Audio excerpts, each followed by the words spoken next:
Okay, so we should be live on Twitch now and sending data to YouTube. Hold on. Moving mic.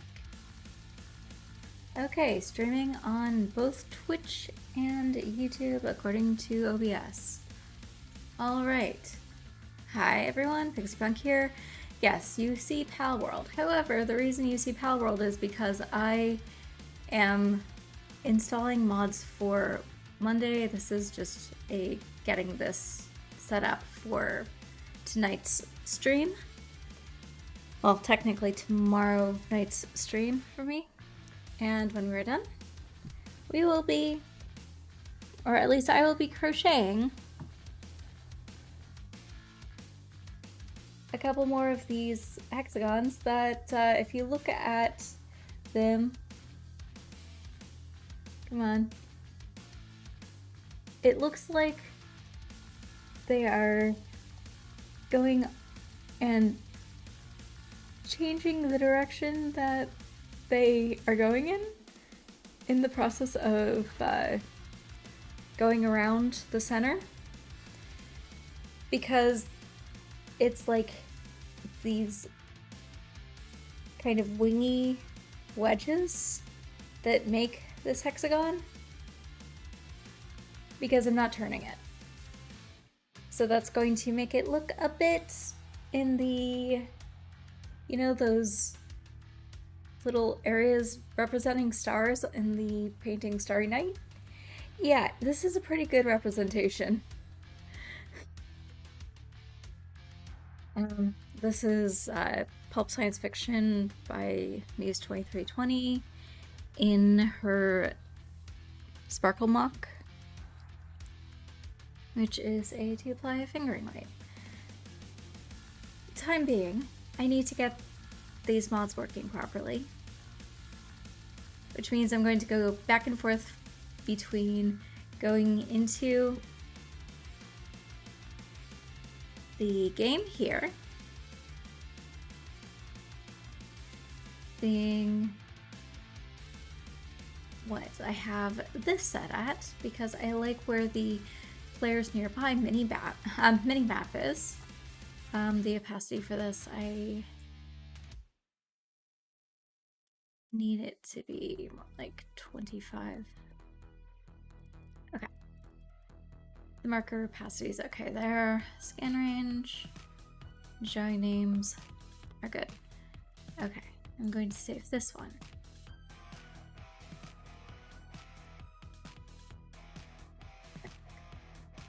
Start game. This start, we will see where this map and the mini map are if it doesn't crash, and it crashed. So this has been my experience the past, what, half an hour, 45 minutes that I've been trying this. Yeah. So I'm going to keep trying for a little bit longer until I get it functioning. And I will also, I have Italian on Duolingo that I'm also doing right now. So I'm going to mute the mic and continue with trying to fix the Palworld situation.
I know this is probably going to be too far, but I will be seeing.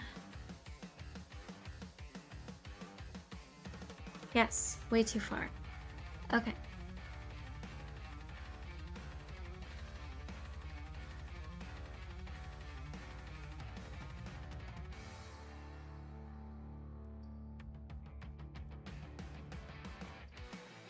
Anyone?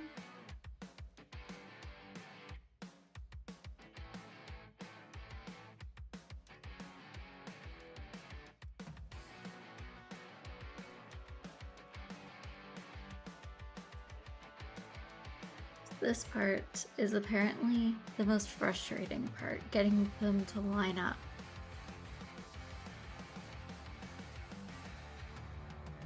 Okay.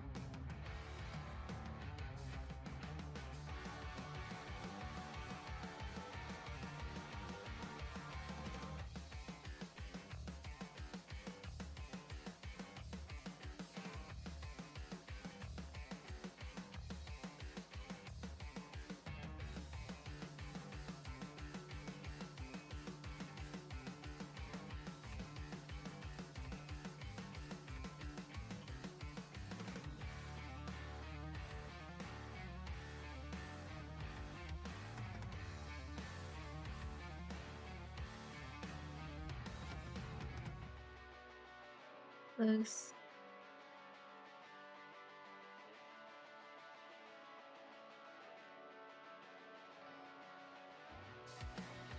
Return to title. Yep.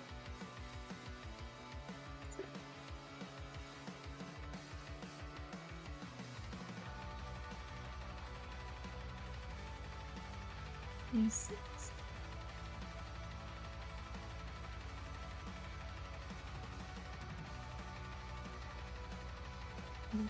Two.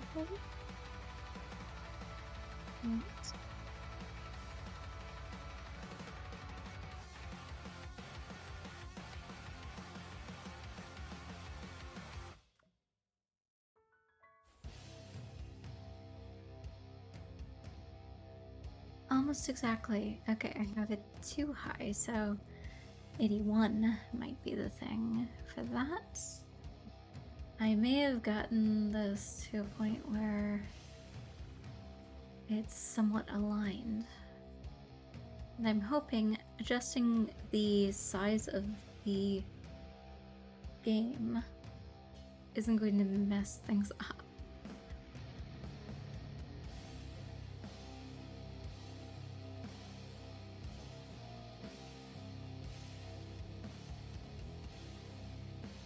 One. Safe. Start. Testing. Start.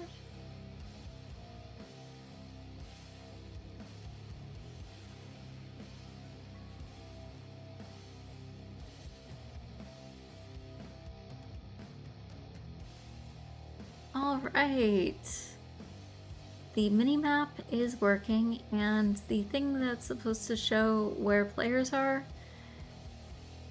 they're aligned. So that works. Okay, cool. So I guess I'm not gonna really have to worry too much about it until the Palworld stream tonight. So return to title. Yep. Okay, cool.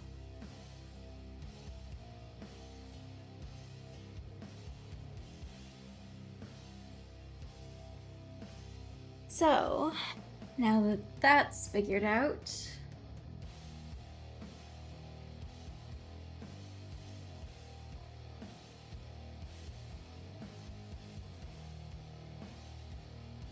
right, on to crocheting.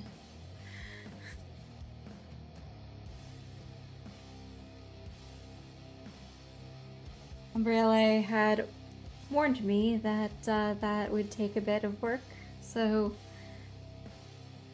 I was trying to see if I could do that prior to the stream tonight. It took a bit longer than anticipated, but at least it was figured out. Alright, so that means that the Pal World co-op stream will have minimap and a player tracker thing,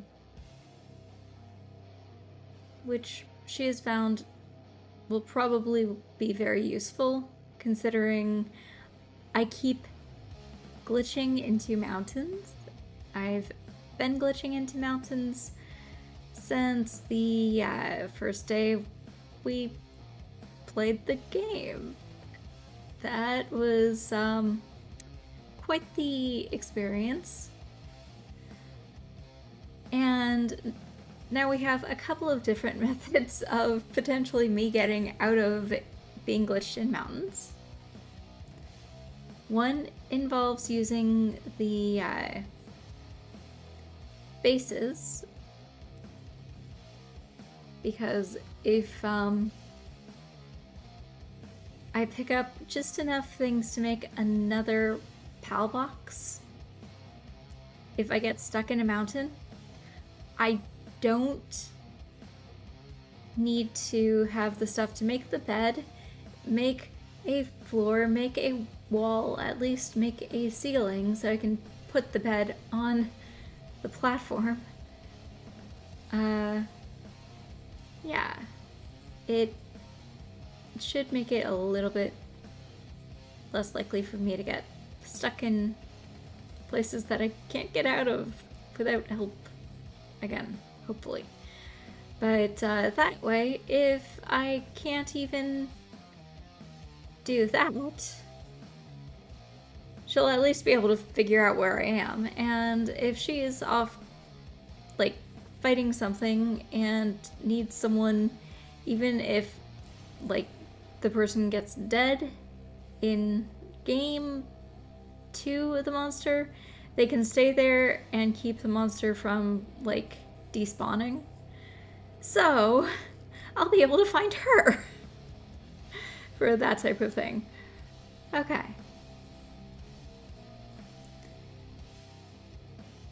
Crazy chaotic methods are potentially falling into place for us to continue playing this game in our own ways without too much having to have her handhold me. Yeah.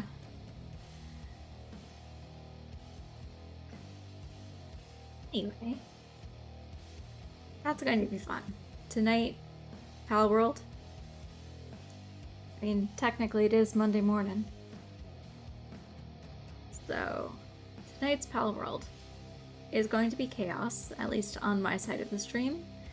And Umbrella is doing her orderly side of the stream, where she is doing her automations and making sure she has bases specifically for certain parts of what need to be done.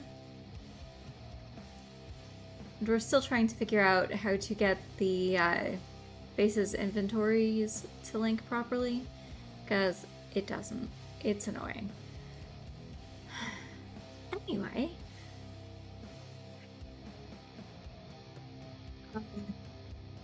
Once we get to a point where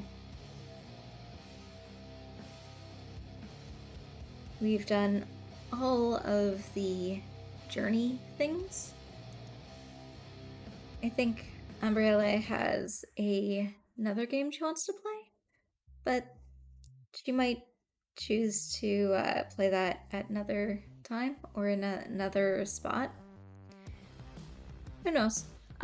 There's a game that she has been talking about and excited about, and I'm hoping she gets to play that. She was hoping that she'd be able to finish Horizon Forbidden West in time to start that new game, but she's realized that according to people who've played the game, she's at the halfway point. She has like maybe 6 more streams of just that, and she does that game once a week, so that's gonna be a bit of time. The game she wants to play is out in like a couple of weeks, so who knows.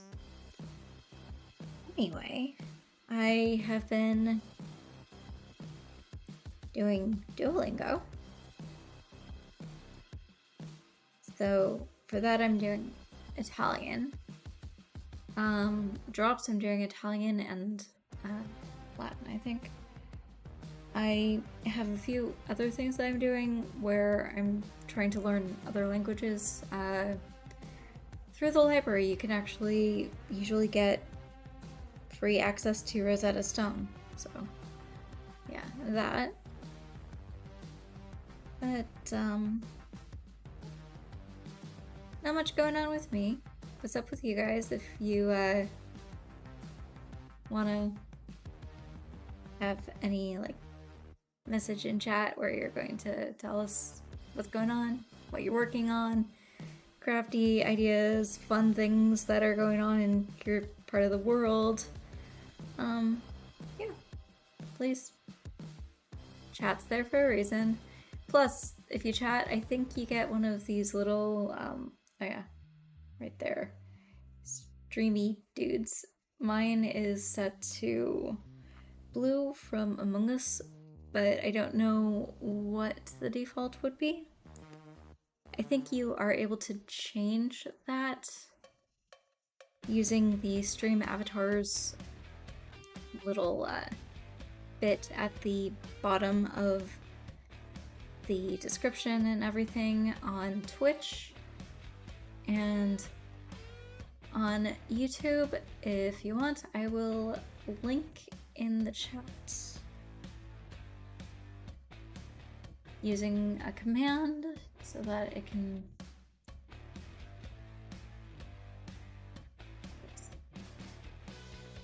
YouTube extension command has been sent. So when that realizes what's going on, it will send a link in chat where you can actually click on the link and it will allow you to have more control over your little avatar dude. I have a couple of different ones set up just in case you're not into like Among Us. I think the default blocks, and I think I have cats available.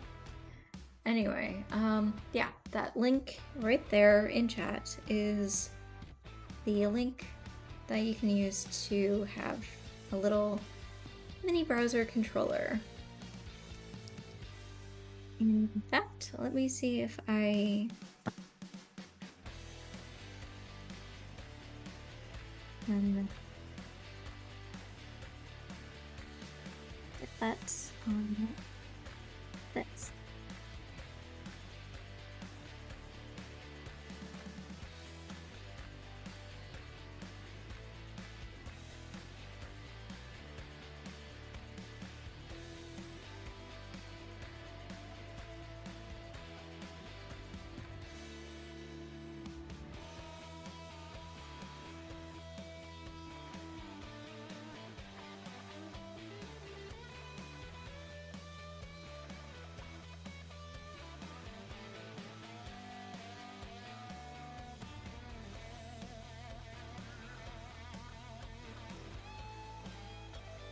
I don't know if it's going to show up on this for me, but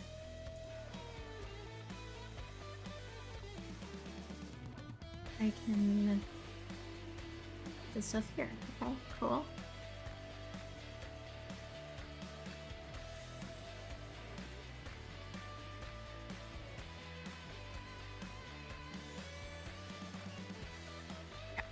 Okay, but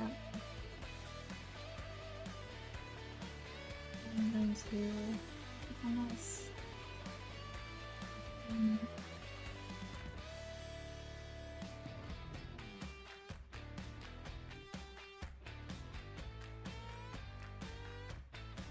see if I can add this as a browser source. So.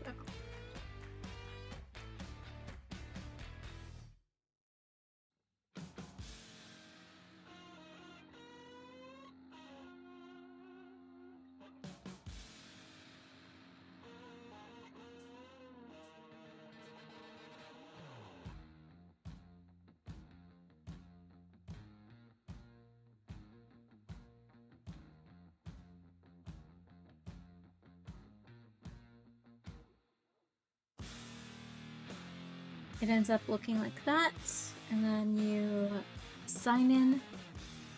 You click the sign in with Google, and you end up with a different thing. In my case, let me see if I can do window capture.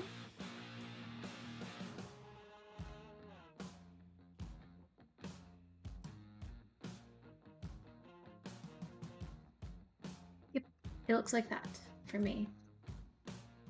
And that's because I can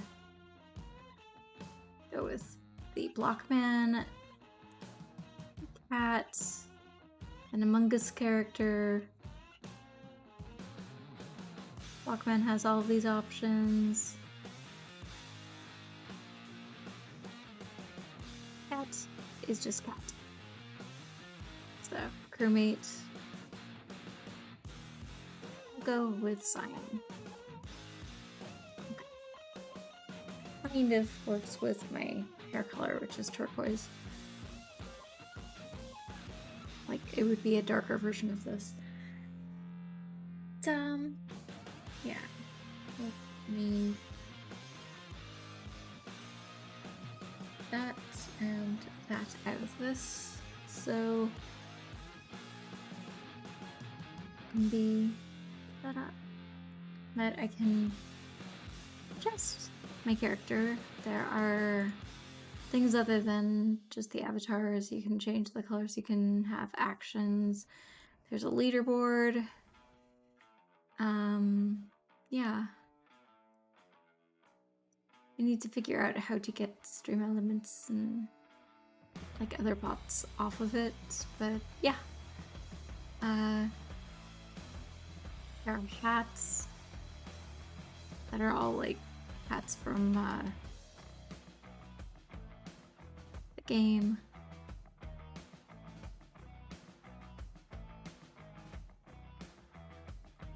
Let's see.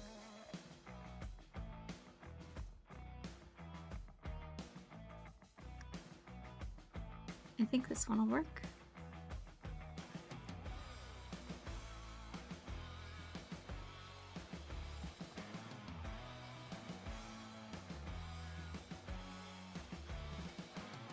Because there's really no other glasses one except this one.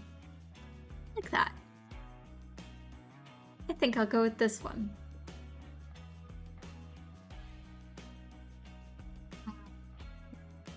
There are hats.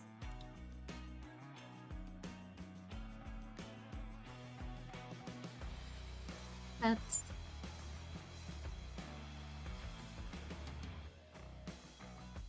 Outfits.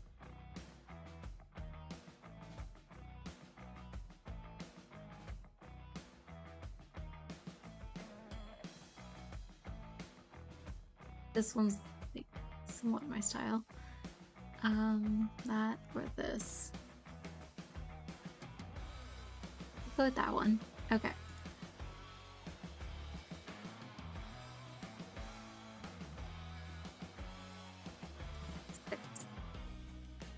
I'm going to have the music back up and continue with crochet.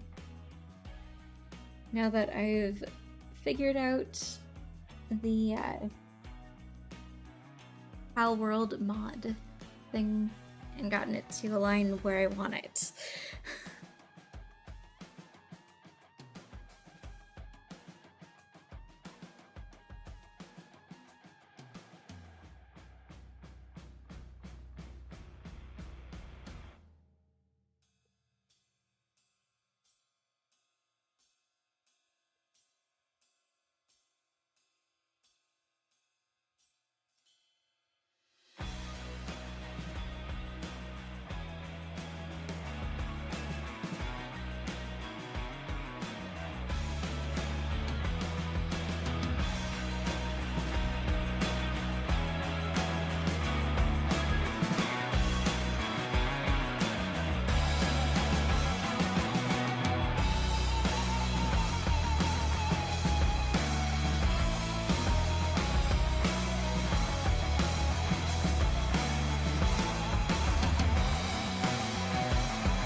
Hey, Lunica.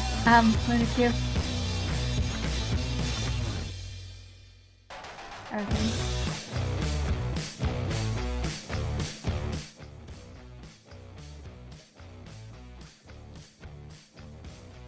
How are things going?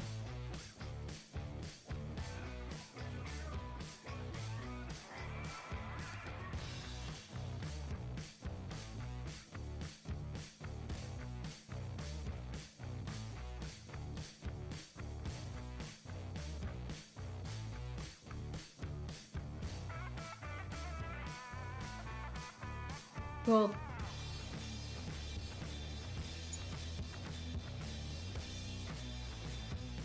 I'm good. These six are delicious.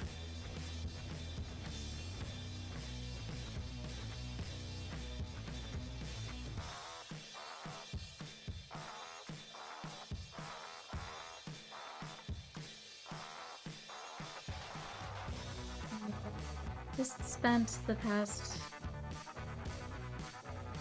maybe hour or so trying to figure out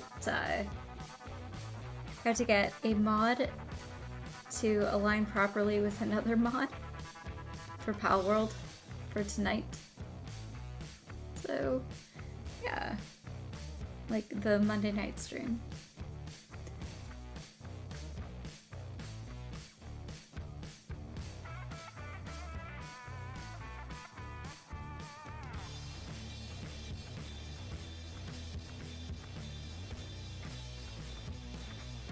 Yeah, Umbrielle, she basically found this mini map and player map thing to add to it, so if I get stuck in a mountain again, she'll be able to figure out where I am, and if she needs someone to rush to an area to prevent a mob from despawning while she gets stuff. Cool. Yeah, then I'll be able to find where, and she'll be able to figure out where I am if the mob is still around me, and that way, you know, less stress of figuring out, okay, which place? Which particular part of the map are we talking about here? So that'll be fun. And it'll be great to have you if you are awake. If not, please have awesome dreams.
Ah, cool. Cool.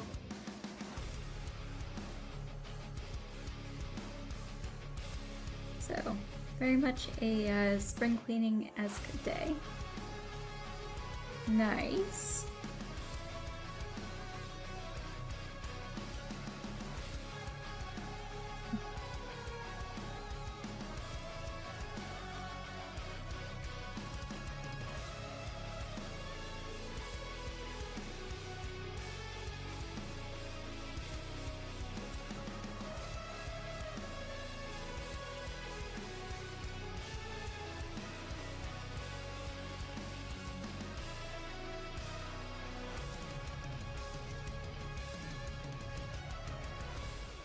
Awesome. Cool. So, how's your, like, if you want to say, have you been okay with your numbers? Or, like, did it get out of whack?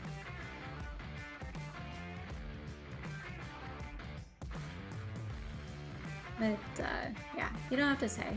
But thankfully, you'll be able to get that tomorrow, and you'll be fine. Oh, good, good, good. Very good.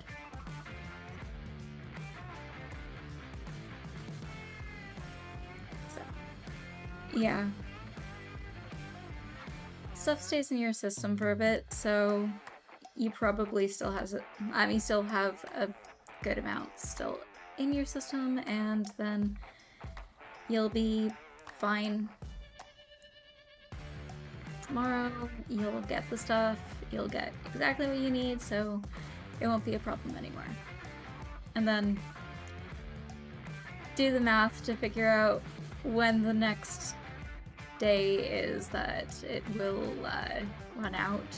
So you just have it on your calendar so you know.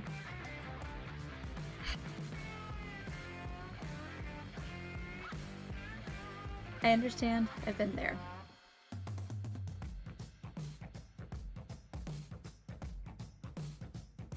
It's okay.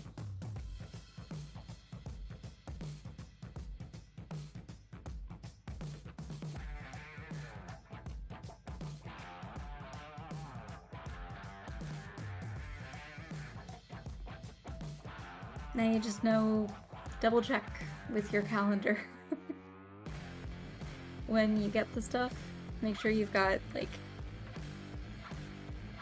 those number of days. Basic, normal for me, everyday stuff where it was, I surprised my mom by putting a rope plate along her path, so when it's really dark, it's actually got some light to it so that she doesn't trip on this one step. Then I watered the plants, and I didn't even have to change the cat's water. Someone else here did that, so I was like, good. I gave the cat her early morning half a scoop of kibble in her ball for treats. That way she at least gets some exercise with that, and yeah,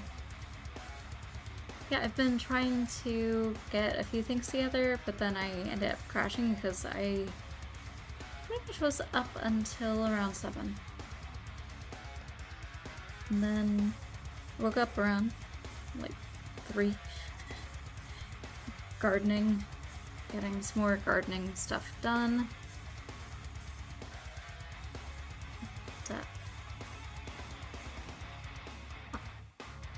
Not much else today. Fairly chill day. Well, yeah, I usually go to sleep around like 7 or 8, and then wake up around like anywhere from noon till about 4.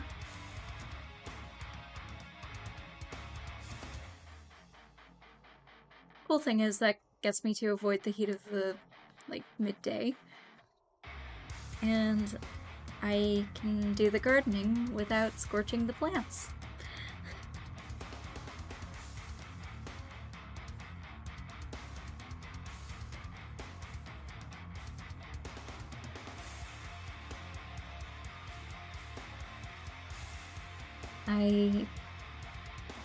Last night did this one. Yeah. So I did one of these kind of twisted hexagons. Thanks. And so I'm making a second. I'm trying to do 6 out of one ball of yarn. And then I'm going to see what I can do with those. I think I'm going to probably make a cardigan. Yeah, I like the yarn too. It is Sparkly Mock by Muse 2320. It's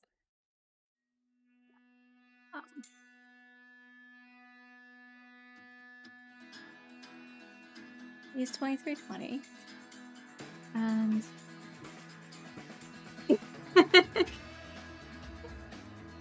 I only have one ball of this particular colorway.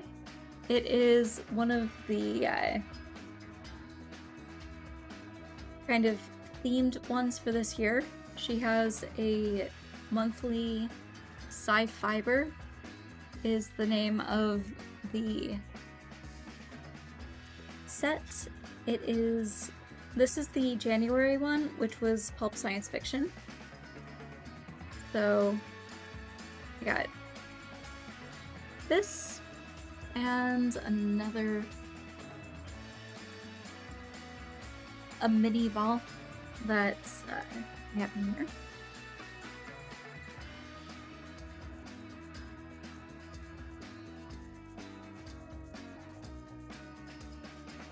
This was the mini that went with it. So January's set. February was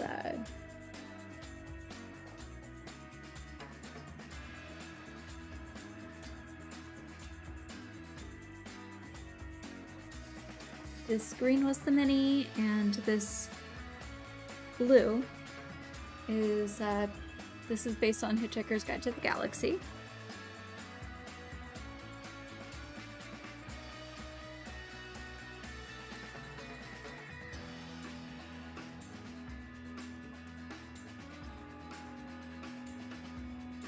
March, this gray and this kind of orangey, red, yellow was was based on War of the Worlds, so H.G. Wells.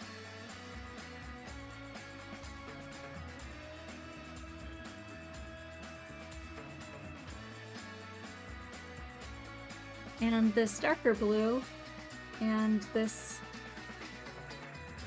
kind of like mostly white with greens, a little bit of orange and peach and such in it, which is kind of hard to see it properly in this. But this is based on Mystery Science Theater 3000. So yeah, I, at the end of last year, got the entire year of Sci-Fiber. So I went with Sparkle Mock, which means that this all sparkles. It has Selena in it, so it's sparkly. It looks like it's got glitter strand throughout. So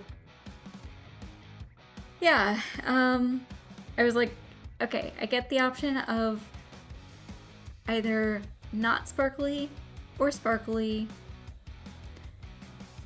or a thicker one that would work well if I was going to be making things for a cooler temperature than I get usually. So I went with it's sci-fi, so sparkle, it's stars. So it's like, might as well make it all sparkly just for fun, because the theme was fun anyway. Yeah, way too south. When you get near Miami, it's like, okay, we have 2 seasons. Hurricane and non-hurricane. Yeah. That would be cool. Literally. Depending on time of year.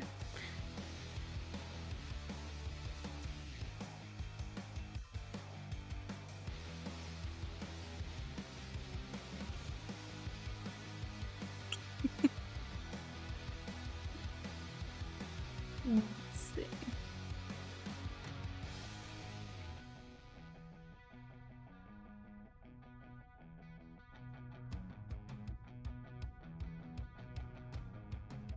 Oh, your mushroom is doing so well!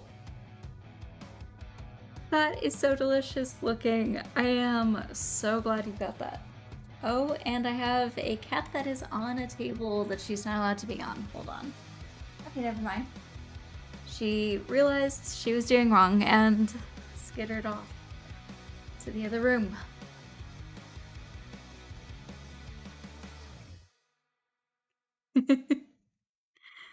It's great seeing the progress for, yeah. Yeah, mushrooms are like that. It's cool.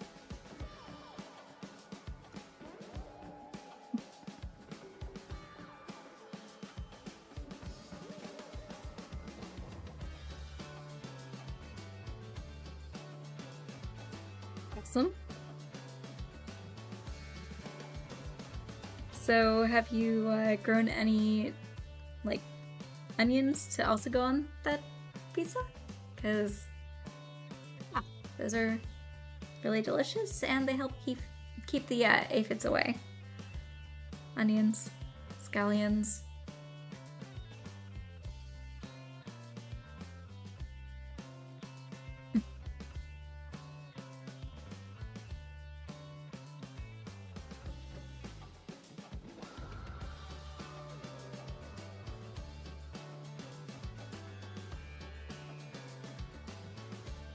They're great companion plants for, like, helping... Oh, well... Yeah, sometimes it does.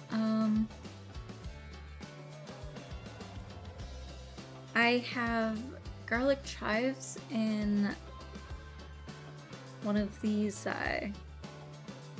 pots that I started that was one of the... There are these, like, lollipop things that are seeds that you just unwrap, plant it upside down, so it's like almost all the way covering the lollipop part, and the stick tells you what's on, like, the lollipop. Garlic chives. I have fennel growing. I have bok choy. A bunch of different things. No, not bulbs. We've tried it, and it doesn't really take here. We need to get ones that we either put in the freezer because they either require a frost or for it to get cold, or find a variety that is good with heat. Because we pretty much have, like, optimum growing temps for a lot of things year round, but brutal sunlight.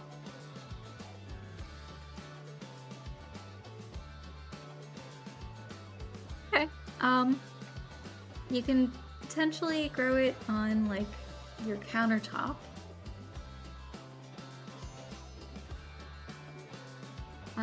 Let me see what asparagus needs.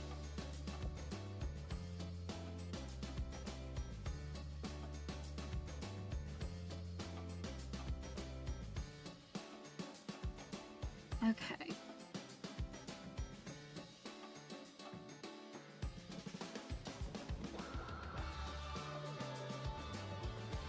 Yeah, it needs time. Okay. Just seeing if I can find the distance.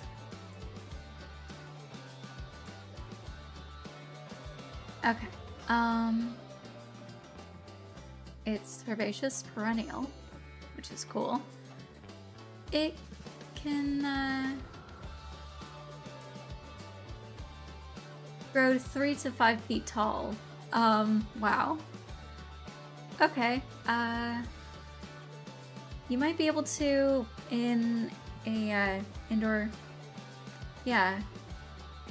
an indoor planter, like a potted plant, but I would be somewhat concerned about like the flowers. I don't know if they're good for your pets to attempt. Okay, and you do not want to eat the fruit because the small red berry it's toxic to humans. So, yeah. Oh, that'll be awesome. Cool. Hopefully you will be able to plant outside and have a delicious garden that you can take advantage of to its fullest.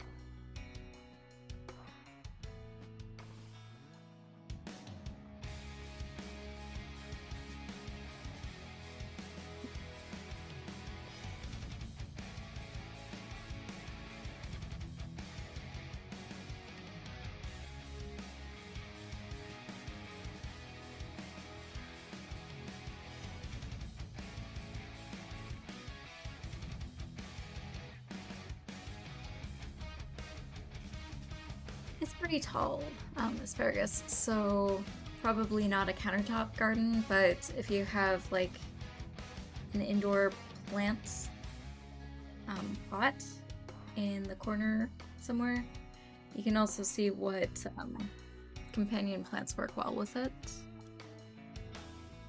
Let's see.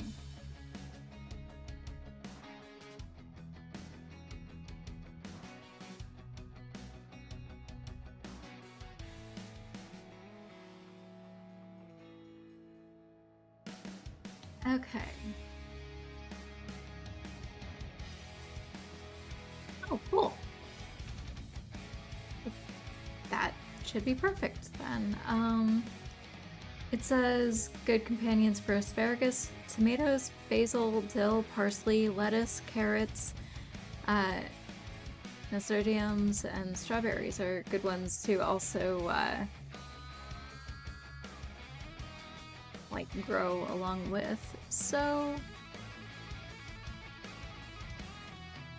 knowing how tomatoes can totally take over something, I'd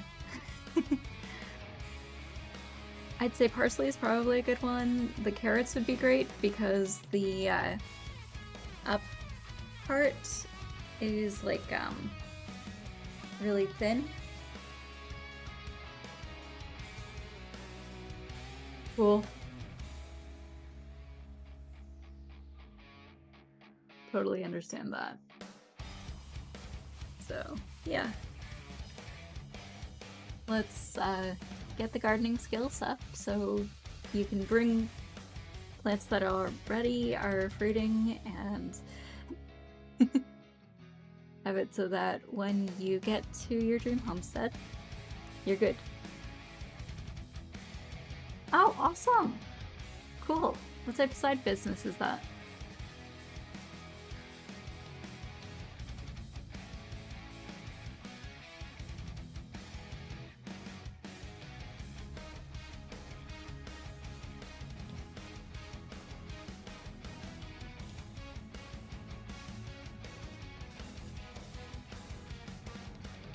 Cool. That works.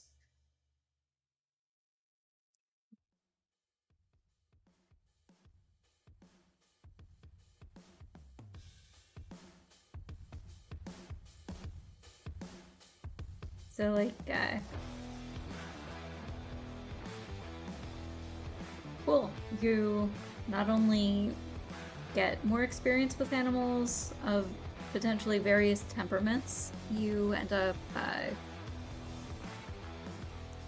definitely enjoying your having pets around, having animals around. Awesome. That sounds amazing. Yes.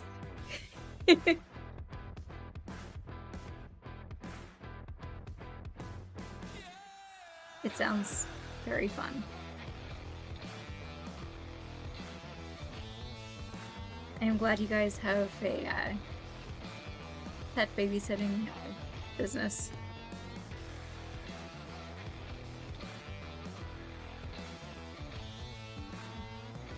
Cool.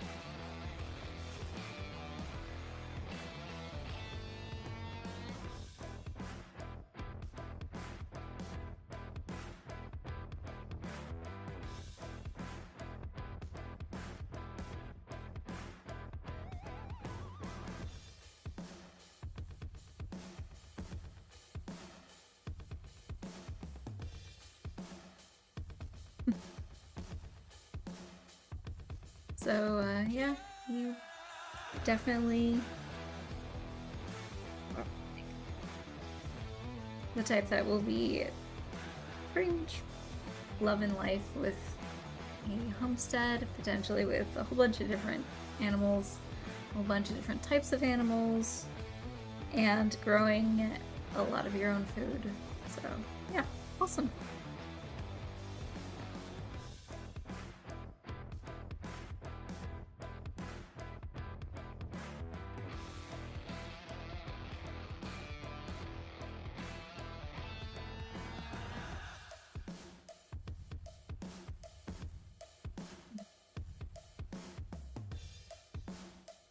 I used to tutor, and there's only so much of literally getting stabbed and having students grab your glasses off of your face, snap them, and then throw them on tile that one can deal with in a year. So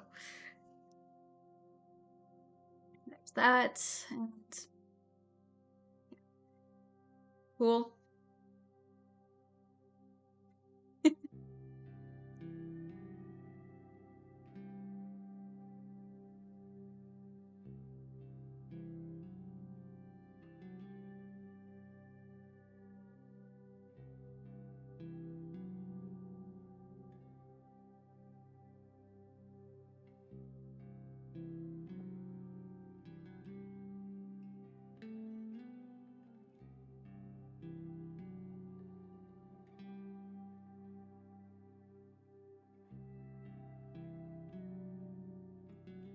Unfortunately, we're talking kids that were like elementary age kids, and yeah, it was ridiculous. So I was like, yeah, not doing that anymore.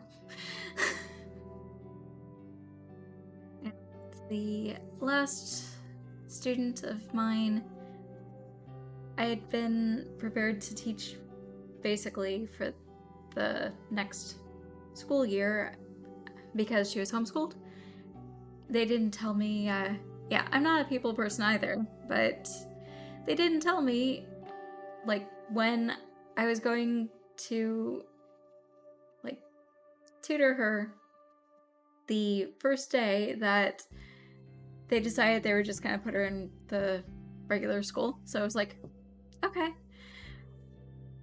They had planned, like, since the previous year, like, the previous school year, the end of it, pretty much what they wanted her to be learning in the next grade. And it was pretty good. We were working on math. We were doing a lot of things that were fun for like third grade during the, okay, let's see. Well, what is 8 times 9? Okay, let's see. 1, 2, 3, 4, 5, 6, 7, 8. Okay. So that has, you have 7 here, 2 here, so 72, type of thing like that. It was fun. It got this kid who seemed fairly chill most of the time to learn things.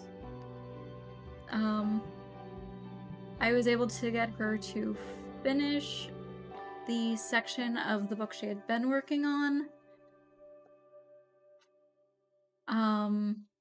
But she had a temper. that one was very much, yeah. There are reasons that I do not tutor anymore, at least not kids. I totally would be fine with it if things were different, but yeah, when you are tutoring someone and you're not there to babysit, and the parents decide, okay, well, yeah, there's an adult here, we're leaving.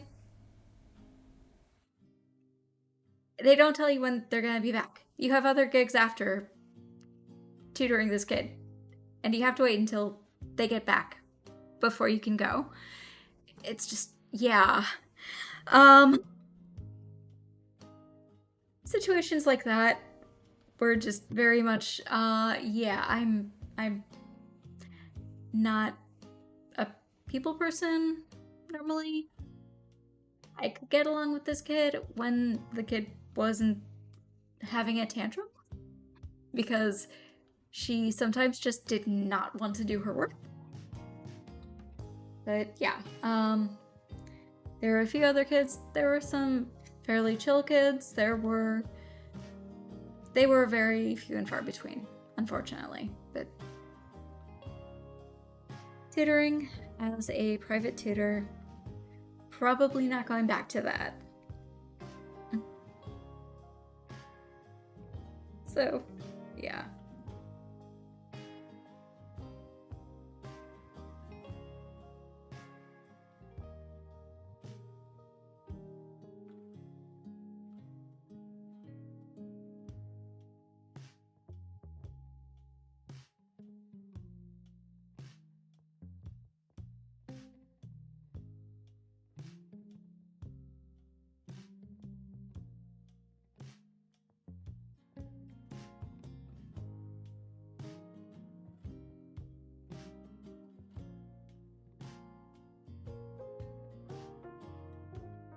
I totally get that. I also tend to, my depression does tend to push people away. But I also have the ADHD thing where out of sight, out of mind, so I, every once in a while, will be like, oh, I haven't heard from this person in a while, and it's like,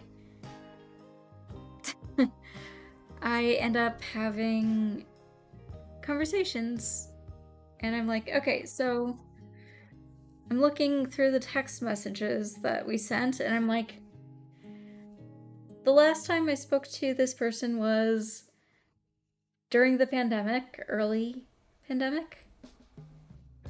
So I literally will go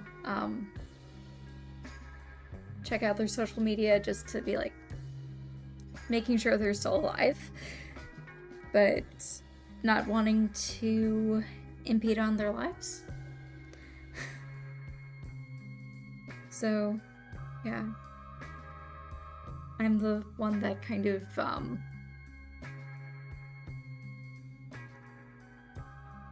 accidentally ghosts because impermanence.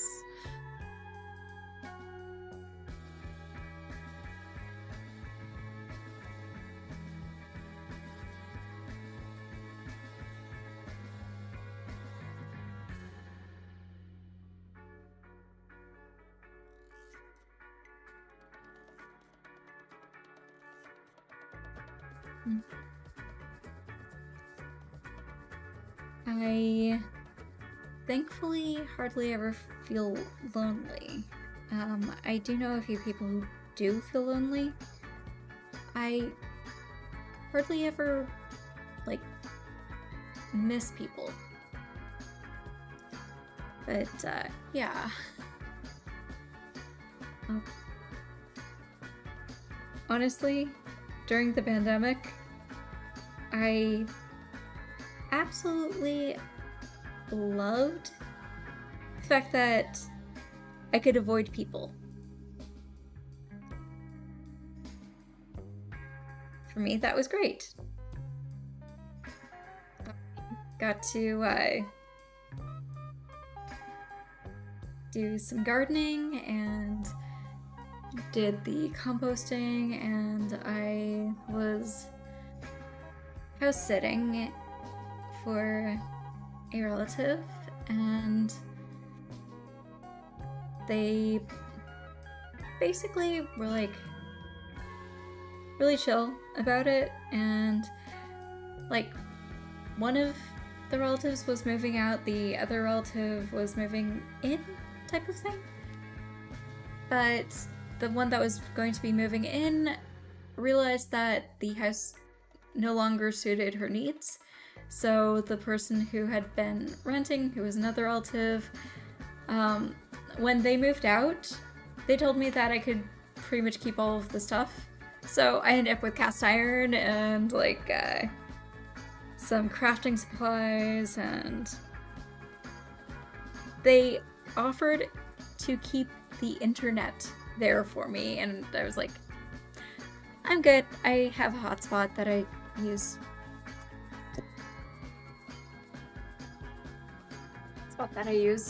For my internet. That worked for like the majority of the pandemic, and then the person who owned the house, the relative who owned the house, realized yeah, they weren't going to be moving in, they were going to sell it instead. So I was also house sitting during the entirety of clearing out the house and getting it listed and all of that. So it was great. I could just chill, work online, do what I needed to do, and not feel like I was bothering people.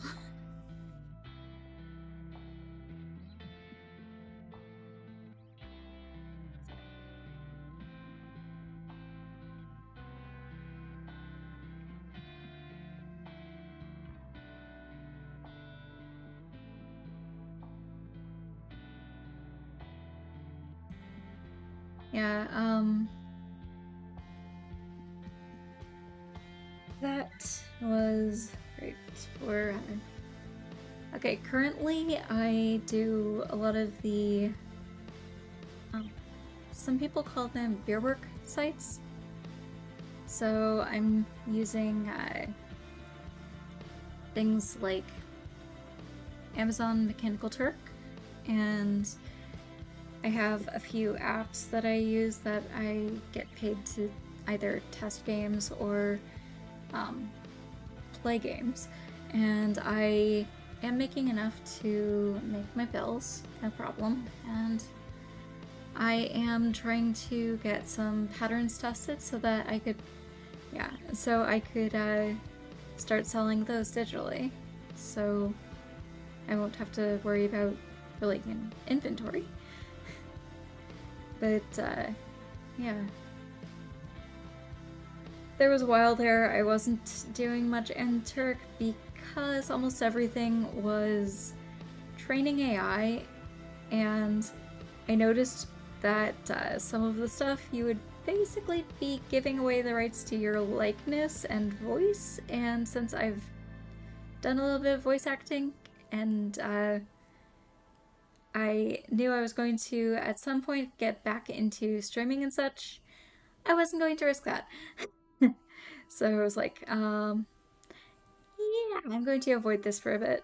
Back into MTurk. Thankfully, a lot of the schools, since it's near the end of term, have the studies. So there's that. But yeah, a little bit of voice acting.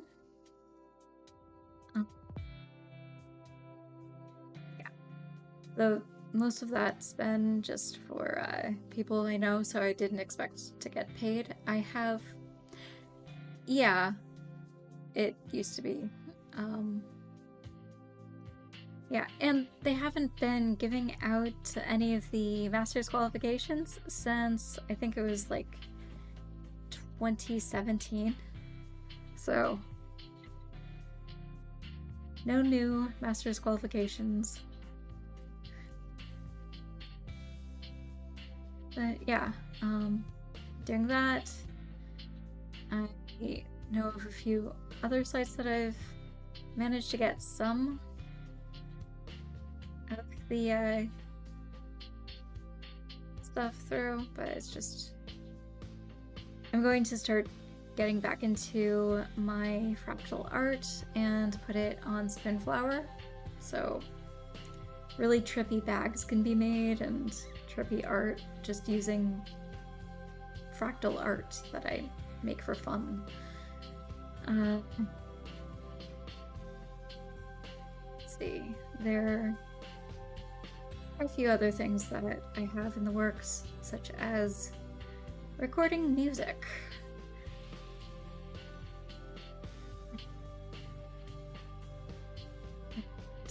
Yeah, that's going to be fun.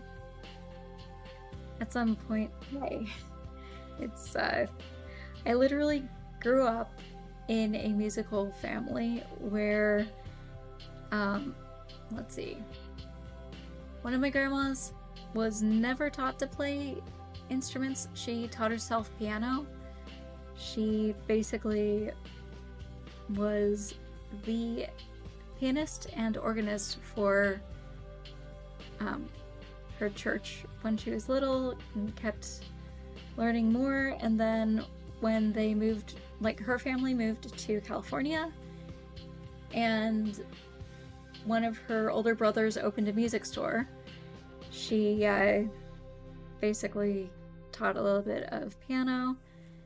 Then my grandpa ended up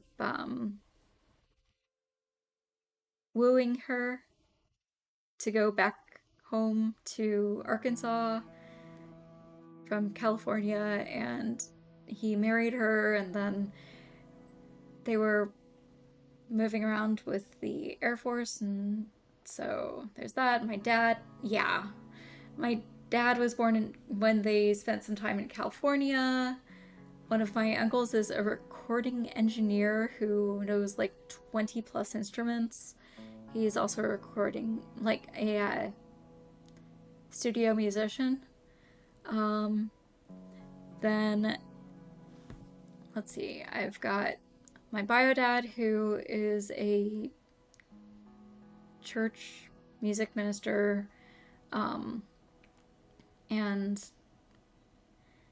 let's see, I pretty much grew up with reenactors as well. So the other side of my family, my grandma, a bunch of her friends were all into like living history, which was one of those kind of SCA groups.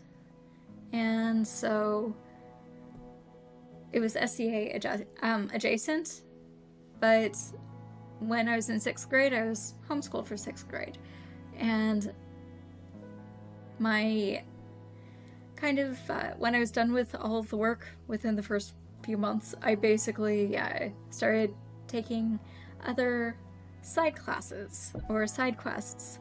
And one was stage combat, which was taught by SCA members, and the group started a musical group that was madrigal singers, and I ended up the youngest member of that. And then the person who started that band, like of just vocalists, left and started working on other projects, and those of us who were vocalists in the band that stayed became another band that, instead of it just being madrigals, we added body songs, pub songs, basically the fun songs that are not always appropriate for a kid to be singing, but were fun to sing. And then that band broke apart and reformed into another band that I was in. And I was doing Ren Fair, Florida Ren Fair, technically since the first FLARF, Florida Ren fair. And second Flarf, I was young Evelyn in the cast. It was fun. It was chaos, and we were singing multiple times a day, every weekend day, because yeah, that was when the fair was. And the park originally was Snyder Park and moved to a couple of other parks over the years. And yeah, then my parents got divorced. My mom later on ended up starting to date one of her brother's best friends, who was in bands pretty much since he was like in high school. And so when my sister came around, and yeah, basically my brother and I were in high school. All throughout high school, I did chorus. My school had a women's chorus, men's chorus, and mixed chorus that were actual classes that you could take. I managed to do, 6 years of chorus in 4. I did theater for all 4. My brother also, when he was in high school, did chorus for all 4 years and theater for all 4. And so there's that. My sister, she grew up knowing that singing was very common in our house. Her dad plays guitar. Well, played guitar. So he basically would strum along, try to get her to listen to music he liked, and he'd find bands that she liked and see if there was any of their music that he liked. And it was like really great because he would always make mixtapes and such. So yeah, we grew up with music. We grew up singing or playing instruments or dancing, just having fun. And yeah, music is a huge thing in my family on all sides. Yeah, I am actually in the process of going through my late stepdad's record collection of, I'm thinking there's over 1,000 records easily, because I think each box that we have is over 100. Yeah, that would make it over probably 1,500 records that I have to go through. But yeah, my stepdad later on in life, when my sister was like middle school age, he joined the music school band at the music school that my sister and I were taking lessons in. I was doing piano and voice, and my sister was playing violin. So yeah, that was great memories.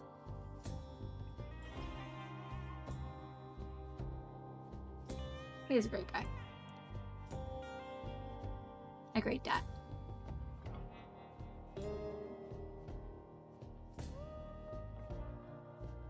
So, yeah, such is life. And yeah, I have a lot of music from my days doing Ren Fair stuff. A lot of music from being in bands. And I'm actually kind of curious as to if I can take all of this traditional music and reinvent it in a way. Make it, I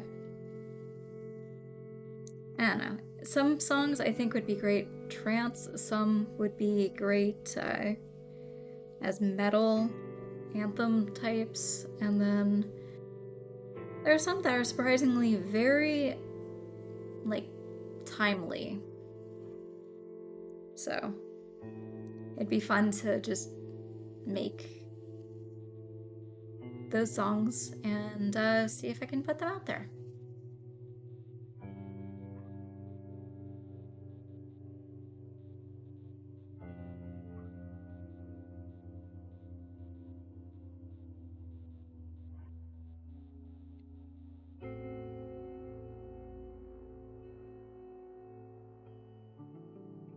Yeah.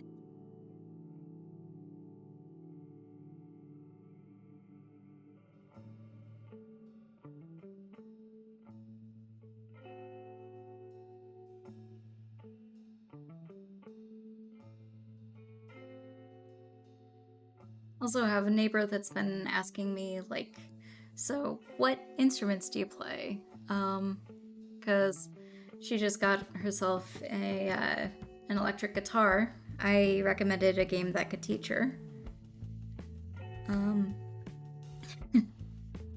So we might slowly but steadily be putting together a band. Potentially. That'd be cool.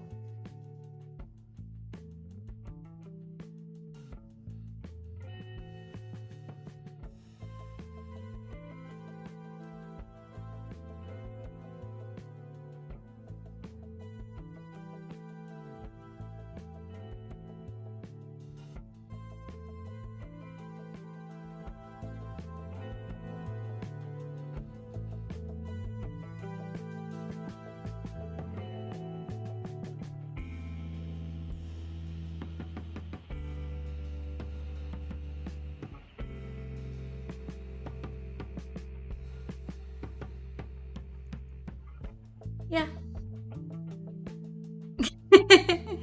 Probably, yeah, I wouldn't call it, I don't know. I don't know what she would want to call it if she ends up finding other people to make the band together with. It would kind of have to be like everyone gets together in on this and agrees with a name. Because, I mean, I've been in a band called Dragon's Fair. I've been in a band called The Annoyed Pigs. Thankfully, that one was named before I was in it. I was in Bobby Rodriguez's Magical Singers.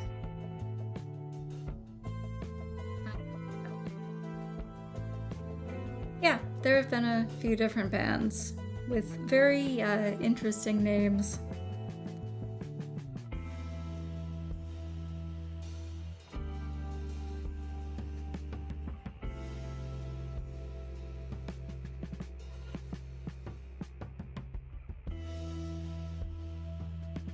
I have a few friends that were in a band called Torture, based out of LA. I have a few friends who have gone solo and successfully done so to some extent.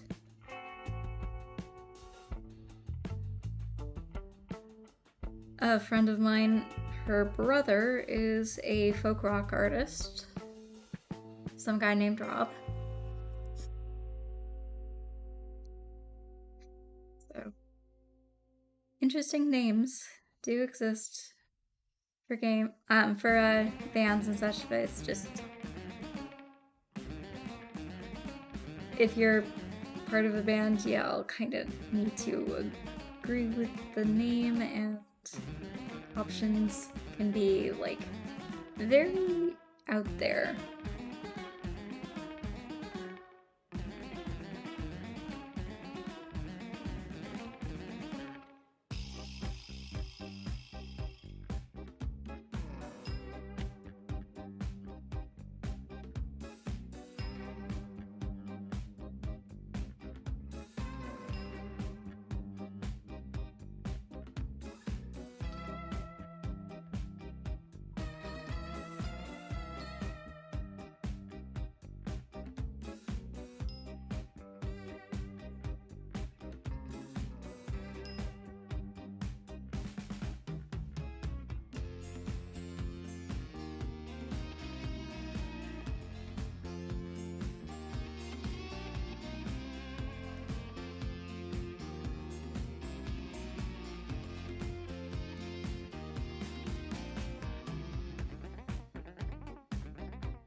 cute. And I like its little cubby.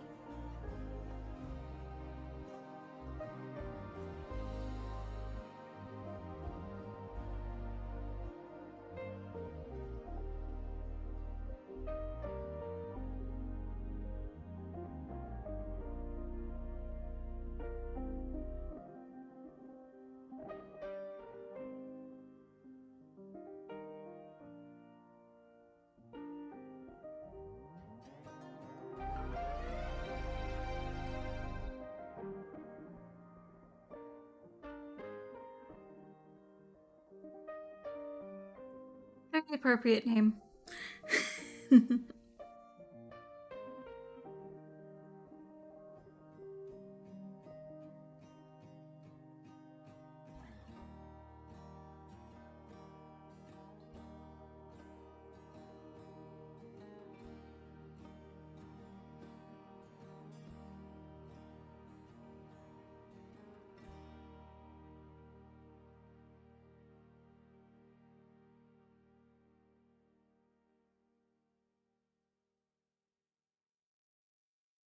Cool.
I figured that, and your mushrooms are definitely exciting, and you very much. Oh, by a certain serpent. It's yeah, um, very much are the animal type. Cool. And he's such cute. Seriously.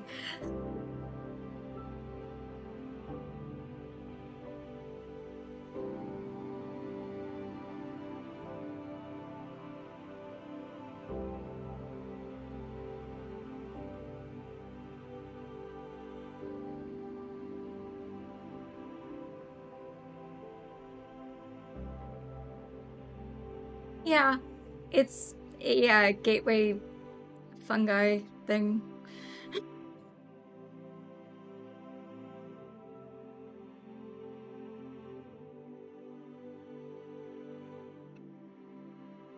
I mean,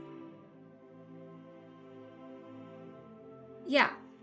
And the cool thing is you can actually take this stuff from the kits and expand upon that.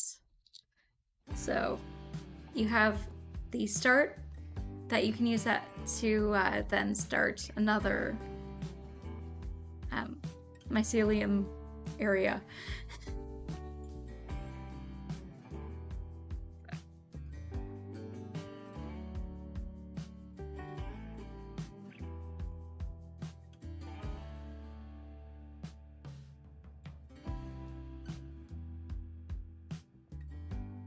I would kind of think of it as a, yeah, it's kind of like a starter for like sourdough. Instead, it's for mushrooms. And that basically makes it perpetual mushroom.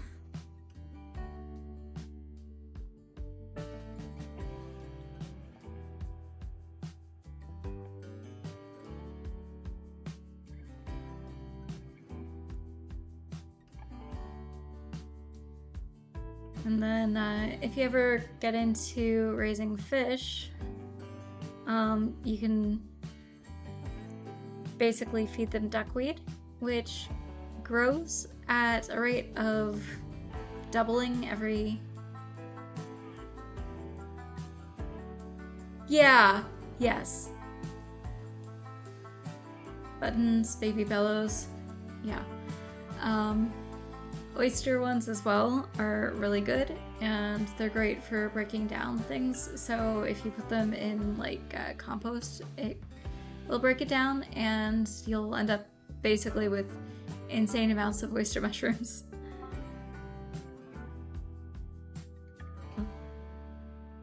Yeah, so yeah.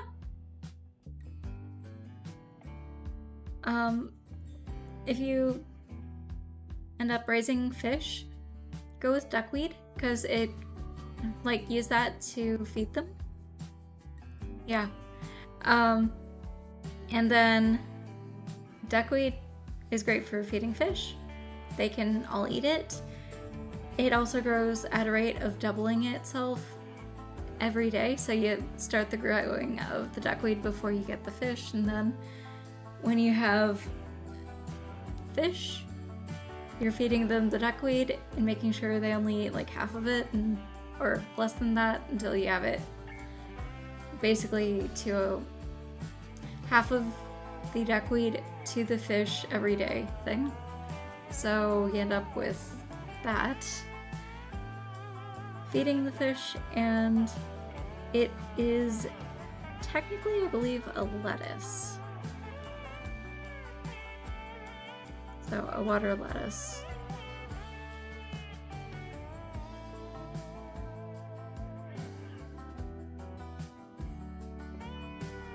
So when you're homesteading, duckweed for your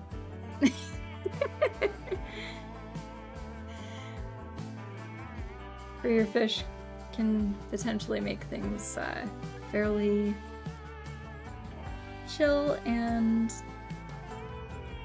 kind of a self-propagating thing, so you don't have to really worry too much about fish food because they have it. You just give them half of it every day because it regrows.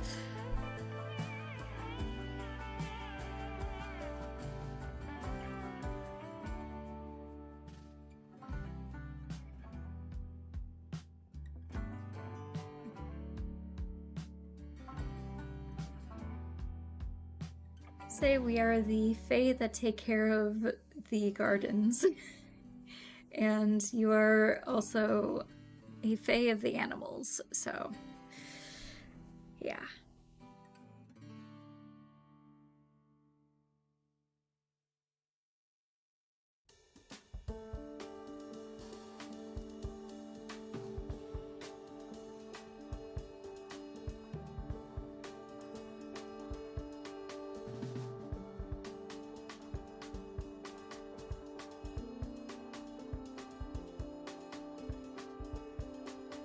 See.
So let's see if this can be seen.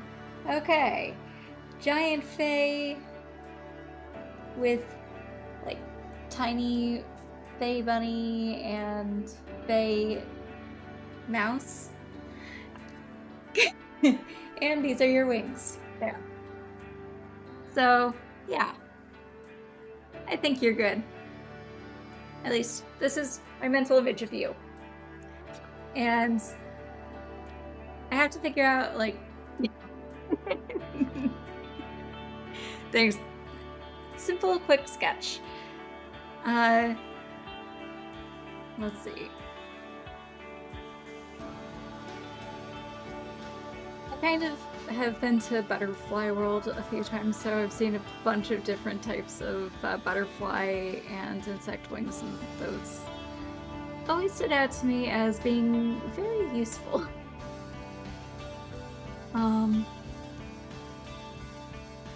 I wanted to have like the miniature like, mouse and your rabbit or bunny, because I mean those are totally like part of you. And I'm thinking, okay, so the outfit could be made with like arugula, so it's kind of got the look that somewhat matches the bottom wing shape. And then you can also have iceberg lettuce leaves as part of it. Maybe like, I don't know. We've both not had much luck with garlic from cloves, but garlic chives have this really pretty little yellowy flower. That could be like a crown.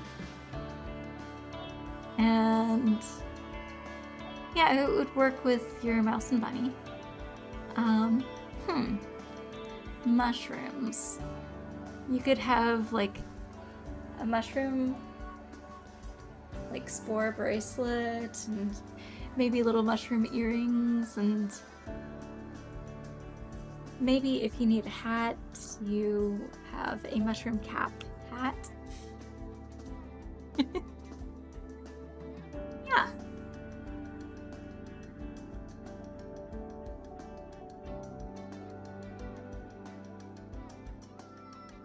Computer. What just crashed? Oh, okay.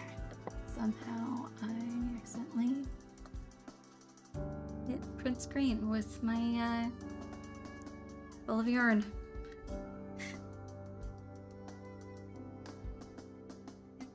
Yeah.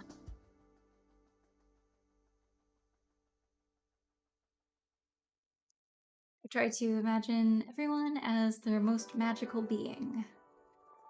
Because, honestly, life's too short. There's so much in the world that sucks. Make it magical. Have fun with it. And so, yes, you're a magical fae of garden and animal kin. So you are very much the protecting the animals' spirits, and also your garden is in full bloom all the time. Thanks.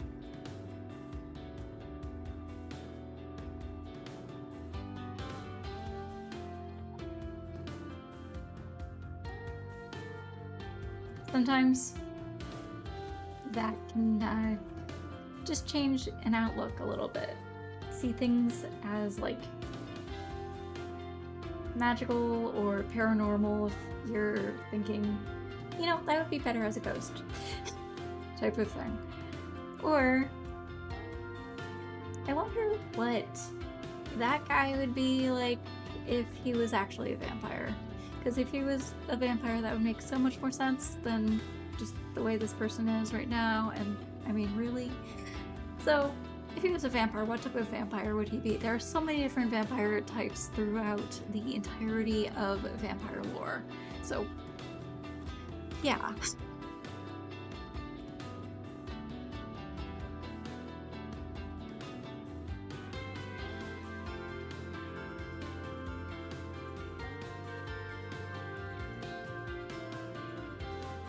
world can be very magical if you just use your imagination. Or if you choose to see things that are a way of creating things to be magical. Let's see. Back in, I think it was 2002, I ended up getting a book that was, I think it was over 1,000 pages. Really thick, almost manual type thing. That was completely, up until that point, a compendium of every single, at least to the authors, known vampire lore, which included all forms of media, and even, like, yeah. I am someone who grew up reading vampire stories. Absolutely loving vampire stories. One of my favorite black and white films, Nosferatu. I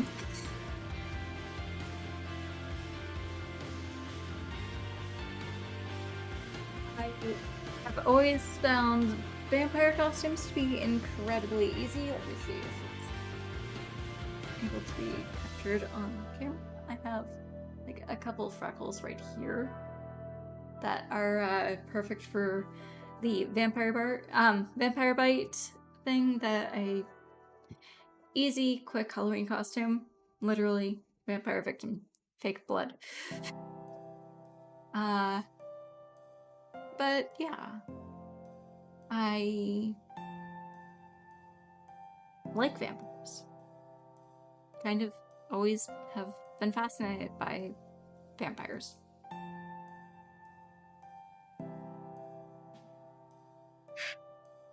So, stories are fun.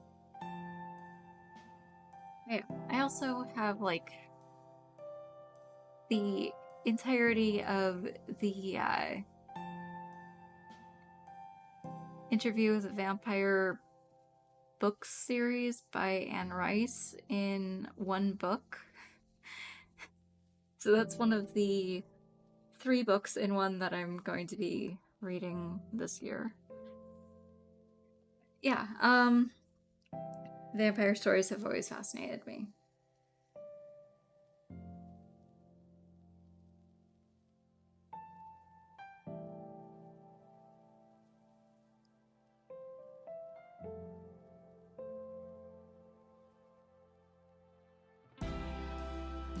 And it's actually quite interesting how many different types of vampires there are.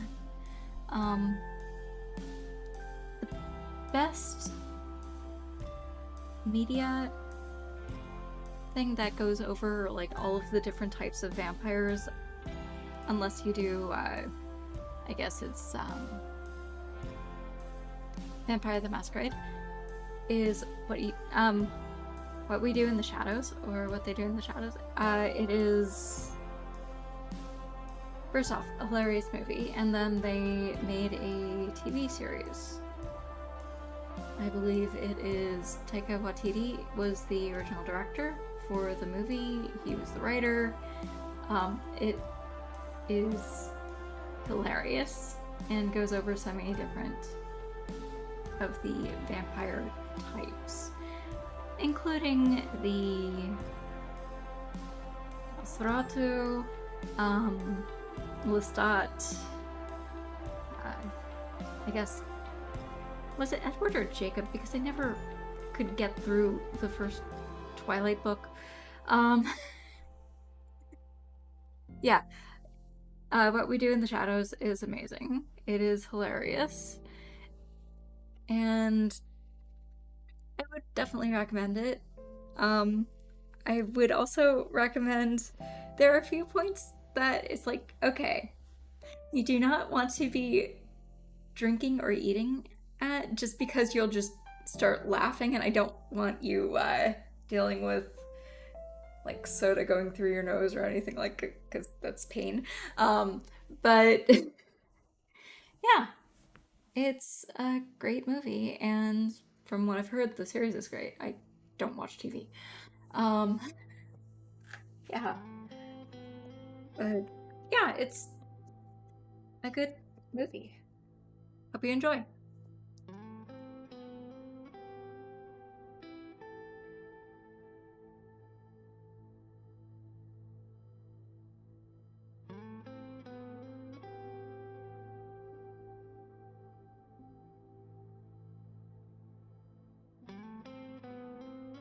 Yep.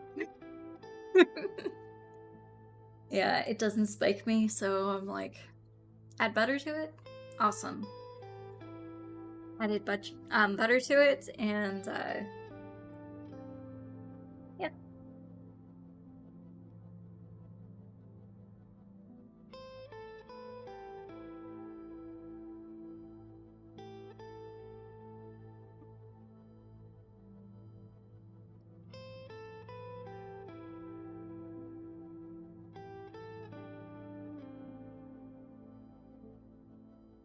Yeah.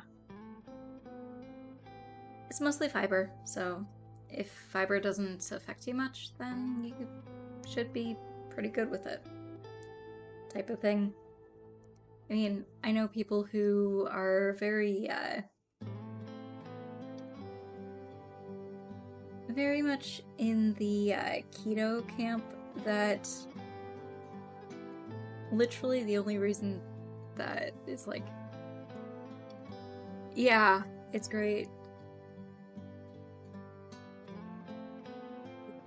Also, cheese sticks are great. I also have some Tillamook in the freezer. I actually should probably take one thing of the cheese sticks out of the freezer, put it in the fridge, in the one drawer, and then a handful of the Tillamook as well. Yep, that stuff is great.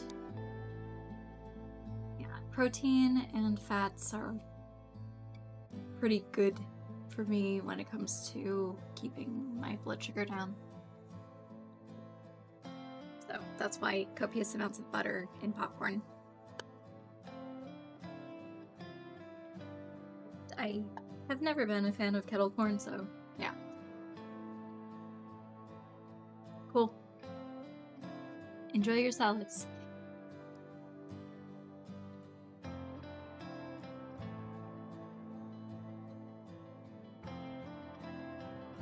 All of our tomatoes are still green, so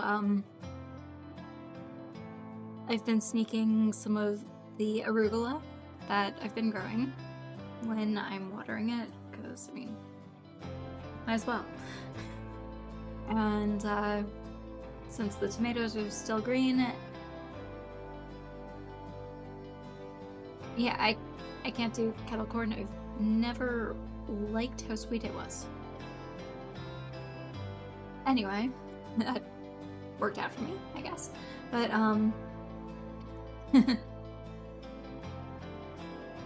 yeah, once we have red tomatoes, I know that my sister is going to be making bruschetta from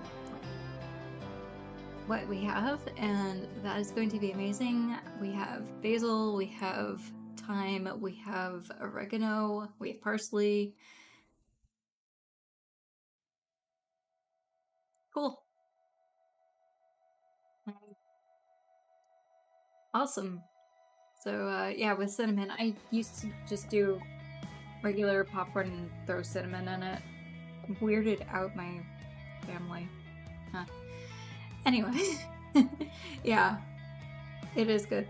Like, yeah, basil's great. It's a great companion plant for tomatoes. And yeah, that we have scallions, we have bok choy, a bunch of other things that I've got to actually transplant.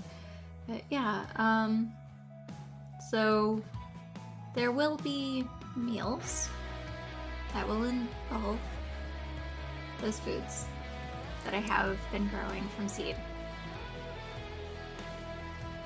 I've already dried some basil, so I just need to powder it.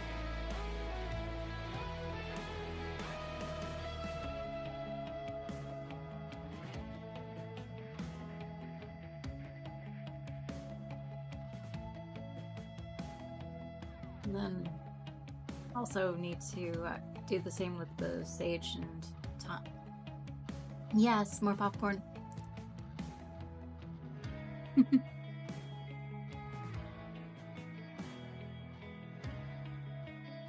And don't worry, I see your chat. It's just for some reason Stream Elements is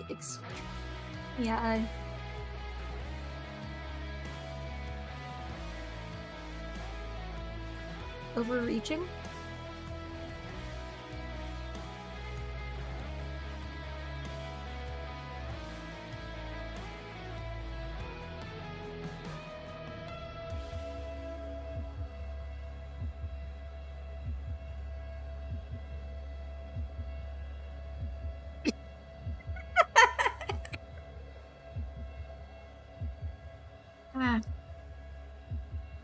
If you type fast and hit enter,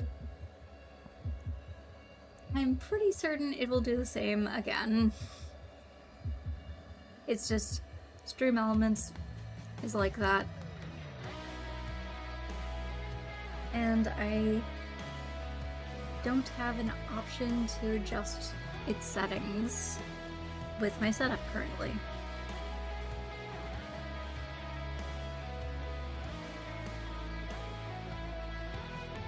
How dare...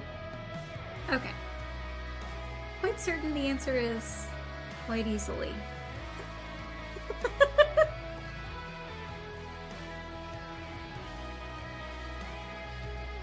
But, at least it seems you're having fun.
Same.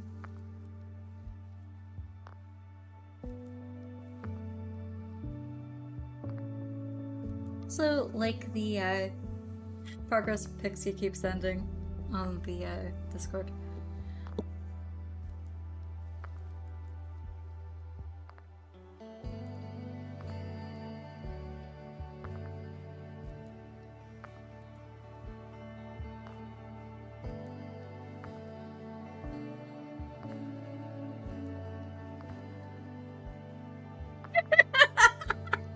I like talking to you.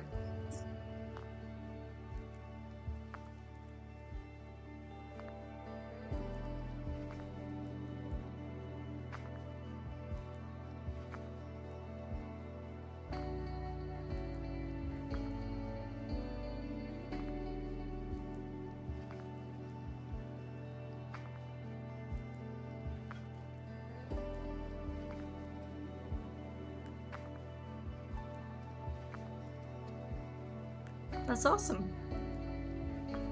Who knows? Maybe in a few months you'll end up getting like strawberry daiquiris, and, like the stuff for strawberry daiquiris, and making those, or any number of things. Oh.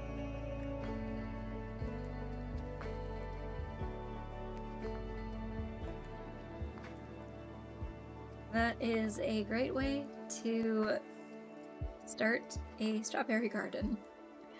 Like the seeds. So, since yours is growing, that is really good. So hopefully they will be like able to just, you know, fruit, and you'll have delicious strawberries that you grew from seed. Because that would be cool.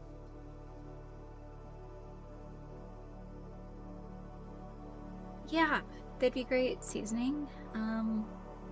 Also, great just strawberry chips.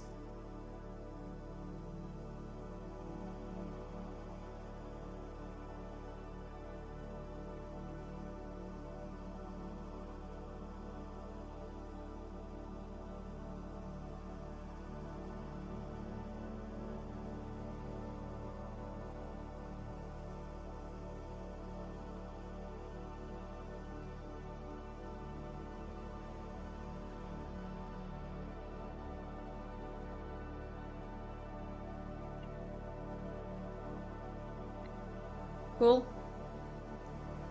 That works. Human and animal alike can agree. Strawberries are delish.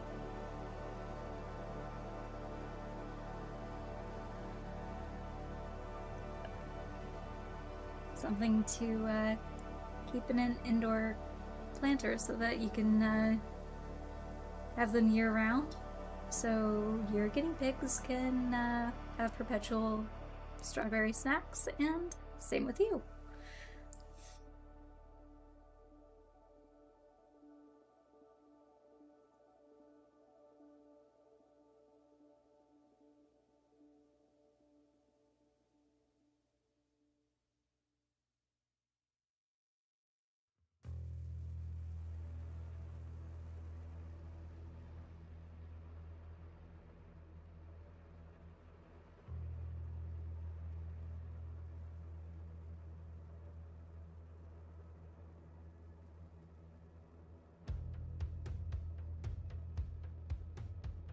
Cool.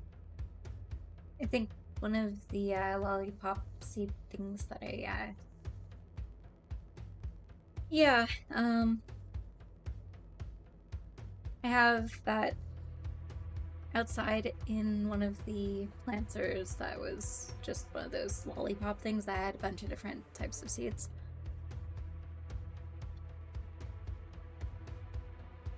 So I'm concerned that it's going to mold as well, just because of how wet it's going to get.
One of these days I plan to grow some flax, because flaxseed, and also because I can, yeah, I can turn the flax into linen and spin that and have linen yarn that I made from seed. That'd be awesome. Plus, I'll have flax meal and other things to cook with.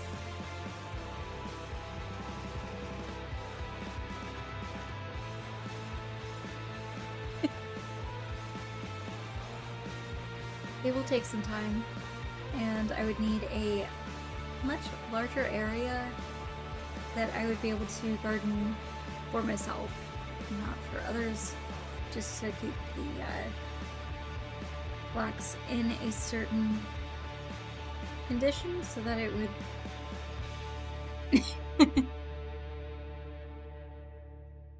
would grow properly and it wouldn't be rutting itself on the ground. So retting is when it kind of in the reed, the fibers, xylem and phloem, end up kind of fermenting. So that's part of the process of taking flax and turning it into linen. So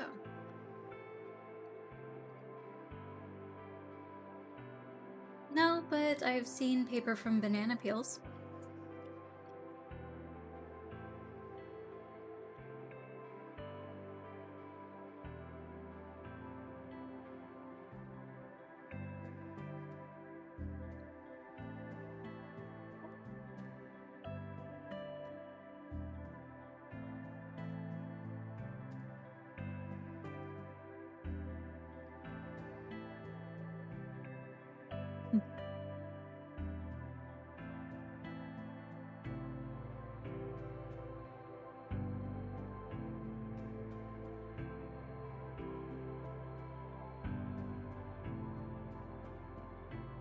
Yeah.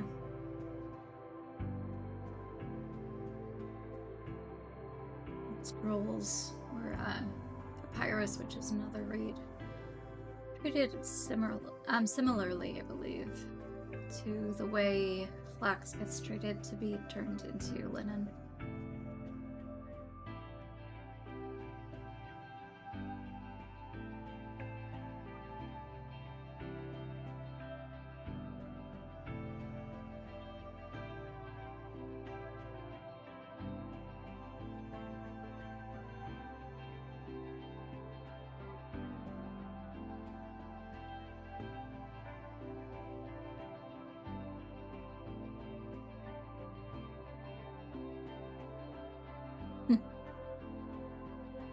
I see the stuff.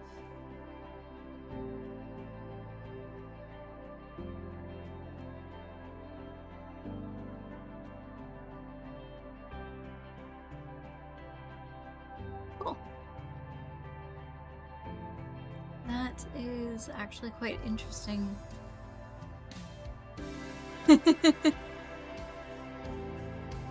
That's okay. I keep going down various rabbit holes.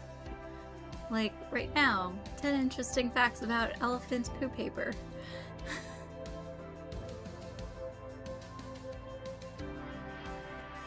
What it is.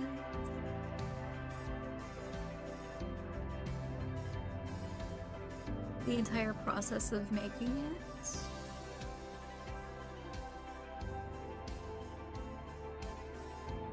Cool. That's okay. I like learning new things, and this definitely is one of those days that we've learned a few things. Such as asparagus. I didn't know it could be like up to 5 feet tall. Hopefully your new place is going to allow you to plant outside. So either that or have a greenhouse outside. In which case, awesome. Because then you can grow whatever you need to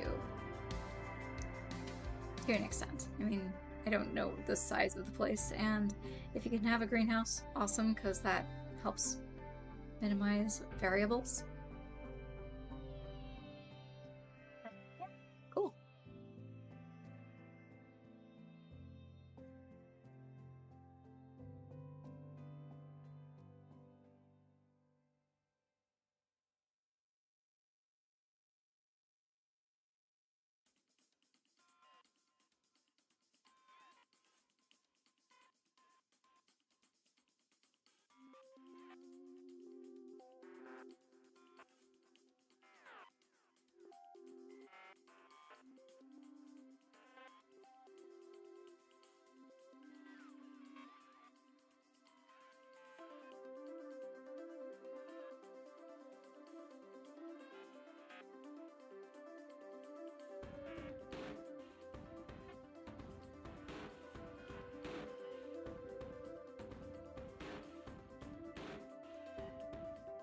The ones that I've been spinning are very thin, and I am still in the process of going through the one that I was planning on spinning for this quarter. So I did the ectoplasm last quarter. This quarter is going to be the larkspur. So it's a mostly blue with specks of a couple of other shades in it.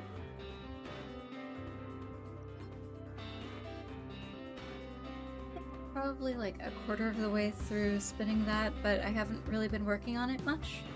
I have other things I've been trying to get done with. I'll be able to, like, in like the next month or so, spin up the rest of that. Been working on the planters. I have to get that out of the way before it gets too hot. Pretty much before hurricanes start. I need this stuff to get, like, established in the planters before hurricanes decide that they're going to just tear everything.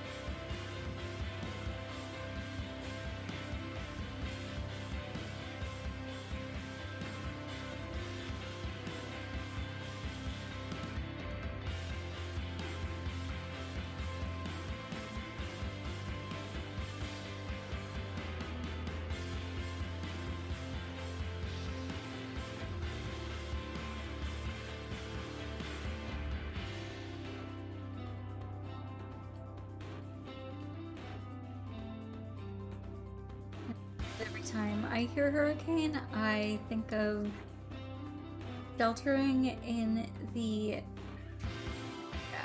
stockroom of a Publix during Hurricane Andrew. Because that's what my family was doing.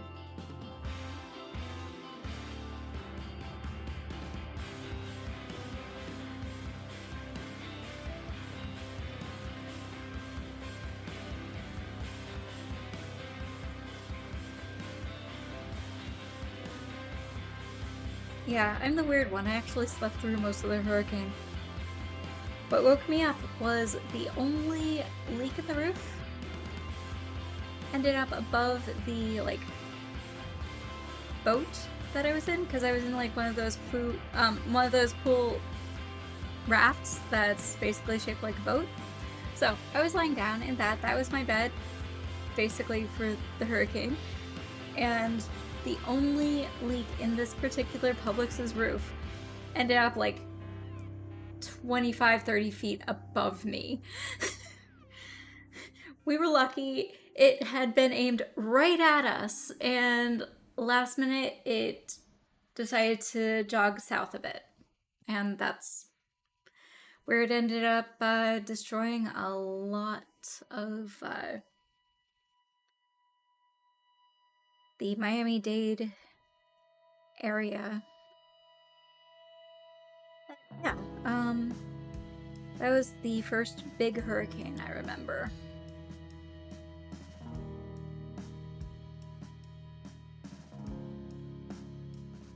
I know people who think certain things I do are ridiculous prepper stuff, and I'm like, is it really being like a crazy prepper if you are literally knowing that every few years or so you're going to be hit by a hurricane?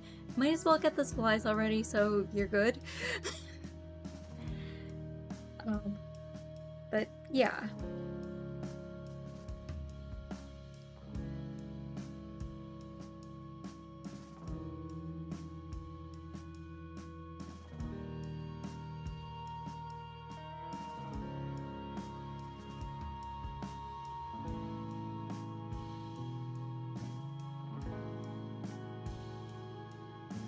It isn't just the wind trying to kill you, it's the wind picking up alligators and throwing them into your neighborhood. Alligators and crocodiles live like a couple miles to the west here in the Everglades. Yeah, Sharknado has nothing on the real life alligators.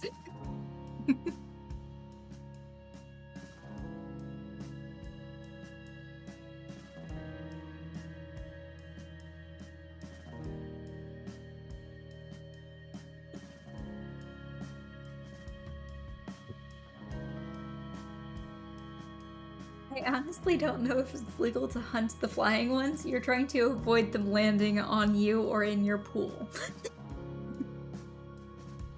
Yes. With all of the debris that gets knocked around, if you have a pristine looking pool, by the time a hurricane comes by, if you've got like the eye of the hurricane and all hitting you, you've got an area of time in between it being insanely intense and it being insanely intense again where it's really calm. And you could look in your pool and not be able to see the bottom of it because of all of the things that were picked up and thrown in your pool. So,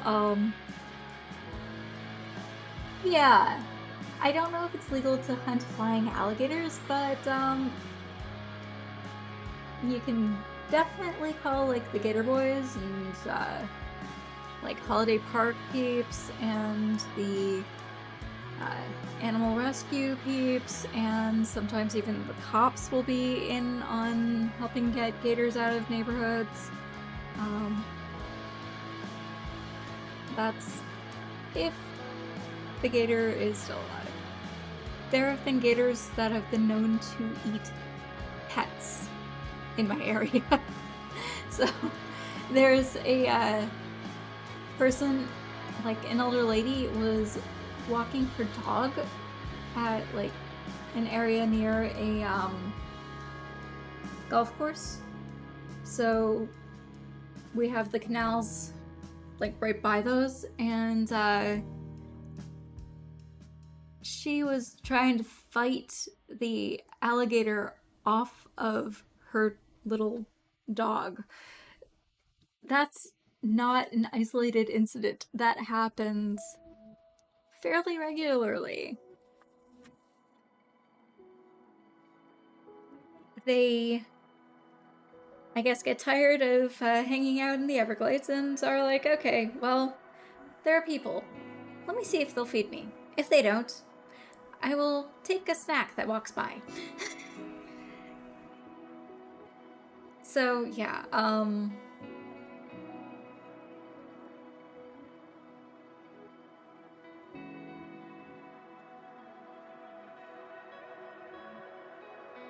yeah, I can understand that, and iguanas, especially if it gets cold for us, like a cold snap, they will be freezing and falling out of trees. Because they are cold-blooded and cannot handle a nice temperature.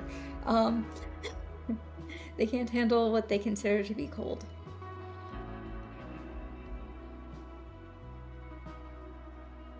But at least it was just, an iguana and not a gator.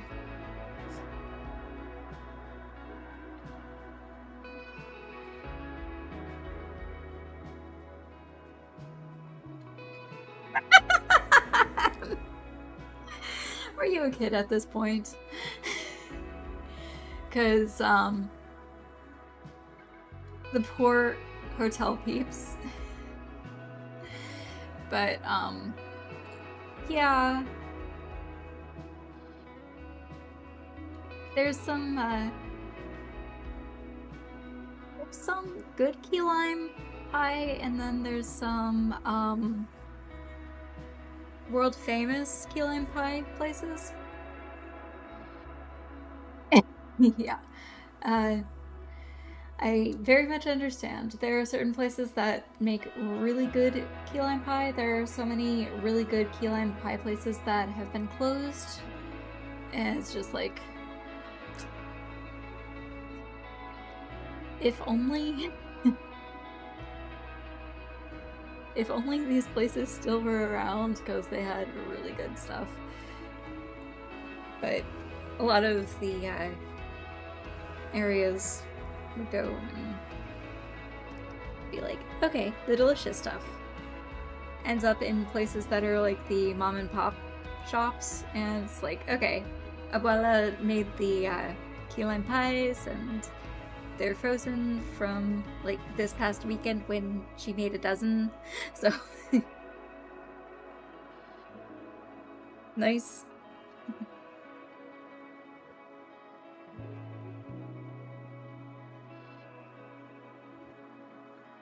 Yeah,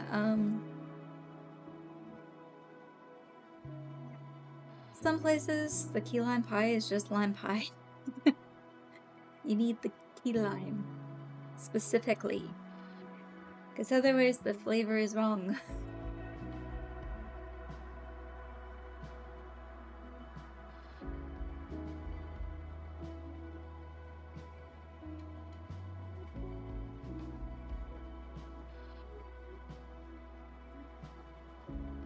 I can understand the cookies, like, being okay. Um, okay, so the key lime lie sucked. So, cookie, please. More cookies. Cookie, yes. Yeah. Most of the places that I would have gone to are also gone. Yeah, key deer.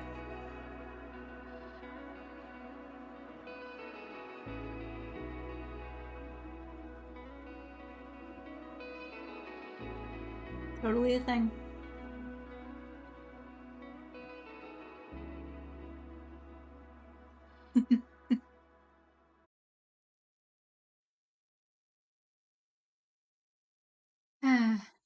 My is great, yeah.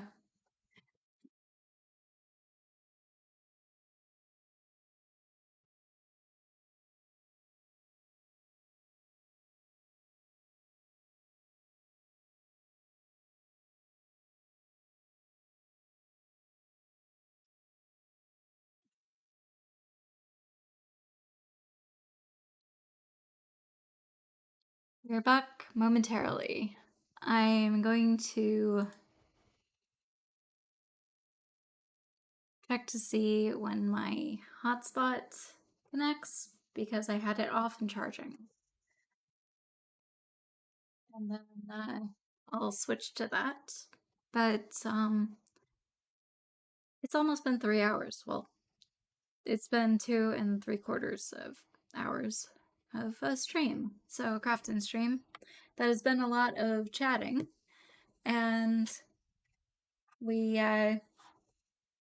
got the Pal World mods that are being added, that Umbrella added last stream to hers. I have them functioning. I have this at a pretty decent size. Still need to do a few more rounds to make it this big. No, you didn't ruin anything. It's just my internet is being annoying right now. And I had forgotten to switch to my hotspot. So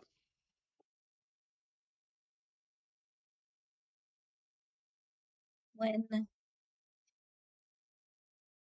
I get this one to this size, I'm going to start connecting them like on one of the sides. So it's going to be, let's see, 1, 2, 3, 4, 5, 6th here. And then that's going to be where the split for the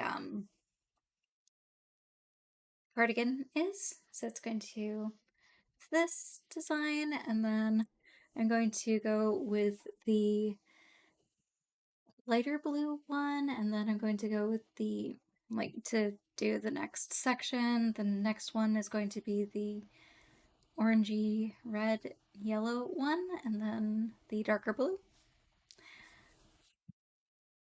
And I'm going to be using the minis to kind of connect things in between and work on sleeves. I am making myself a cardigan. I hope that I'll have a pattern written up that I'll be able to adjust the sizes of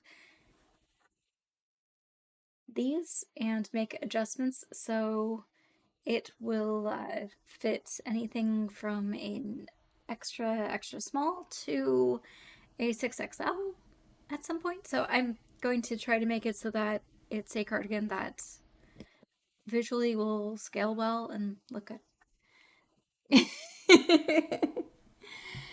But because it's yarn that's one-offs basically, that I'm getting like one of these and one of these each month.